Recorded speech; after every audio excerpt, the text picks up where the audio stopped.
I'm Marsha Bradley. I am a stage 4 colon cancer survivor, due in a large part to the care that I received at Loma. I love teaching.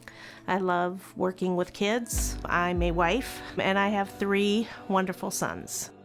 I was having stomach aches, not feeling well, really bad stomach aches. So I went to the doctor to find out what it was. That was the first time I was told that I had cancer. I went through the surgery and the chemo, and was what they call no evidence of disease for the next 5 to 6 years. But when I went to see my oncologist and had the next PET scan, there was tumors in my ovaries, but it wasn't ovarian cancer. It was the colon cancer that returned into my ovaries. The surgeon basically told me there was so much cancer in my abdomen, there was nothing more he could do. And the gynecologist even told me that, this cancer, in his words, would be my ultimate demise. When I first got cancer, my kids were small. My oldest child just graduated from high school. And so I remember going to his graduation, not knowing if I was going to be able to see the other 2 graduate. I just couldn't take no for an answer. I was researching the procedure called the HIPIC, and I asked my oncologist about it, and he told me that it wasn't the surgery for me. They weren't listening to some of the concerns that I had about my treatment. They weren't fighting for me to stay alive. So I switched primary care physicians and went to Loma, and within 10 minutes, Dr. Shea said, "Have you ever considered the HIPIC?" I got chills like you wouldn't believe. I was like, yes, yes. And he then referred me to Dr. Senthil, and I had my first appointment with her. Marsha, I know her very well. She is one of the early patients I treated after starting the program here.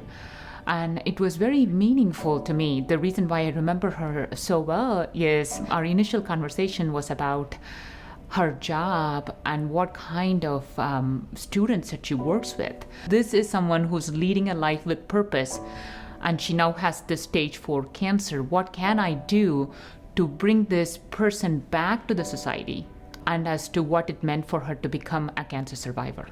She was like, "Mrs. Bradley, you are a perfect candidate for the HIPIC. I think we can help you." So in patients with colon cancer, it can spread by shedding the cancer cells and spread in the abdominal cavity. You can't treat it like any other forms of cancers, and you have to surgically remove all of that tumor. My husband and friends will tell me that the surgery was the 14 hours of the longest time they ever spent in a waiting room.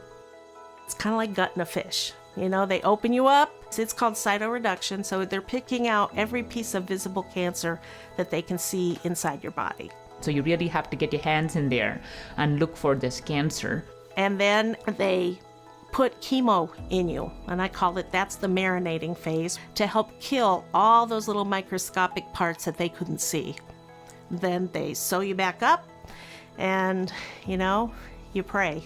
That is also one of the things I really liked about Loma. There's a whole community of people who are praying for you.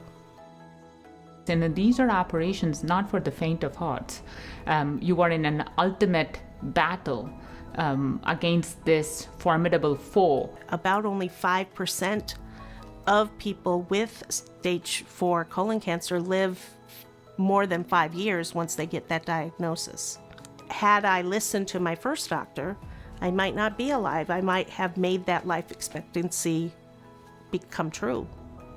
Never lose hope. If Marsha had lost her hope, she wouldn't have had productive 9 years and more. This is science. Our brain controls our immune system. Our positive feelings controls our immune system. Somehow coming up with a purpose to live and that positive attitude is going to change their outcome. Don't lose hope. There are new treatments out there. Get a second and third opinion if necessary. I was able to see my oldest son recently get married. And then last week was Mother's Day, and my son and his wife announced that I'm going to be a grandma. So You know, when you think about the doctor who told me I probably wouldn't live from this, it's just very hopeful. I hope to other people that you can live and, you know, you can see your children and your grandchildren grow up.